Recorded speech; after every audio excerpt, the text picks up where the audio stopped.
I think, I'm not sure about everyone, but I think a lot of people experience some sort of bullying at some stage.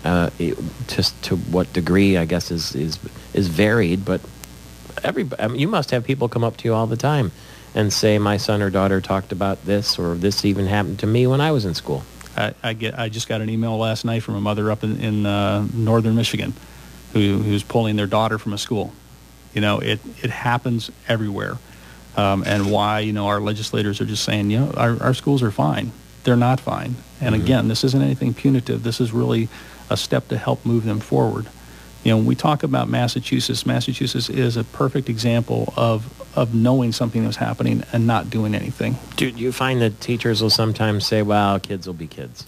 Oh, part of the process. That is the biggest excuse we have going out there, that kids are kids.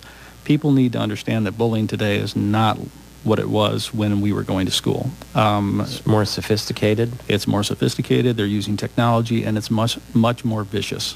Why is that, I wonder? Well, it comes down to, social order standing even within the schools. It's a power. Bullying at its base is about power and control. If you have one individual or a group of individuals who are making another individual or a group of individuals do something they don't want to do, that's the basis of bullying. And where you said earlier that all of us have done that at one point in time. And every time I do a conference, I always ask the audience, how many of you have been the victim? All the hands go up. Mm-hmm. How many of you have been the bully? I get less than half. By the end, I'll ask, how many of you have been the bully? More hands will go up, because now they're enlightened. Yeah, because like you say, it can be a little thing. It can be, if everyone was affected as a bullying victim, their perception of what bullying is different. That's the discussion schools have to have. That's the key point, is you have to have the discussion of what is bullying and what is not bullying. And when I talk to students, that's one thing I do go over, and I talk to them about that, because they're just not sure. Mm-hmm. And you can have varying degrees from teacher to teacher to room, and that's hard. But schools have to have that conversation. It's interesting. We have a lot of protections in the workplace, don't we, for sexual harassment and that kind of thing, discrimination. But that doesn't exist at the school level. It doesn't, but we're going to see, just like what we're seeing in South Hadley, we're going to see prosecutors and law enforcement really starting to look at current laws that are on the books of harassment and stalking, misuse of technology, all those things that are currently on the books. They're going to use those. Are you going around the country as well?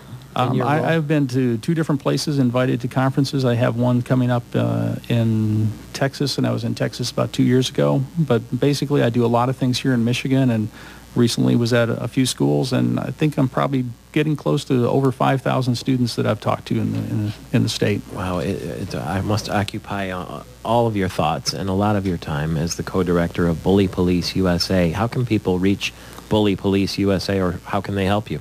The first thing they can do here in the state of Michigan is contact their representative, their senator, and say, we really need this for our kids, and we need to get this bill passed this spring. We need to pass this spring so that our schools will have the opportunity to start looking at policies that are out there, and we can actually have policies in place when the school starts.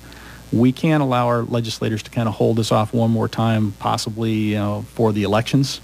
We need to do it prior to, so the schools have the time to work on it. So people can contact them. Bullypolice.org is the website, and our website is www.mattepling.com, and our email's on there, and they can contact me. And we'll make sure that's on our web address. This interview will be podcasted on our website at michigantalknetwork.com, and we'll put those websites next to it so that people who have questions or want to help or support can get involved.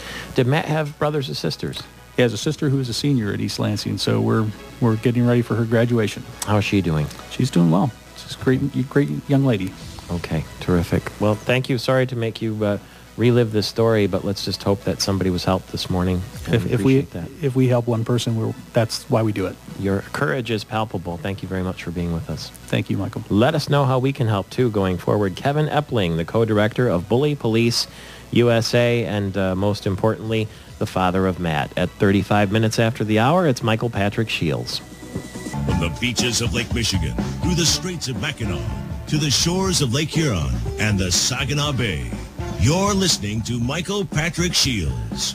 By the way, Mr. Epling left us this book, Bullycide in America. Moms Speak Out About the Bullying-Suicide Connection. It's compiled by Brenda High and became available in stores last year.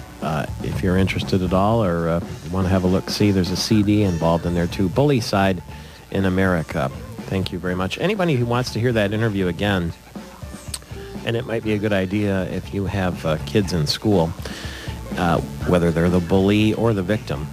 We are at MichiganTalkNetwork.com, and the links to Mr. Epling's organizations will also be placed next to the link that you click on there to listen to that interview again. It's MichiganTalkNetwork.com. 20 minutes before the hour. We've got a lot to talk about this morning, but let's bring in Gary Austin now.